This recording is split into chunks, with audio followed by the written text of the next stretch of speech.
Mhm. Mm.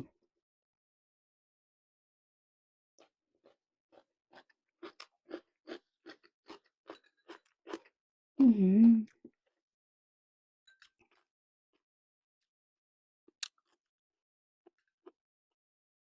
पिनालुको अचार guys एकदमै मिठो भएछ। आफै घरमा बनाएको तर दामी।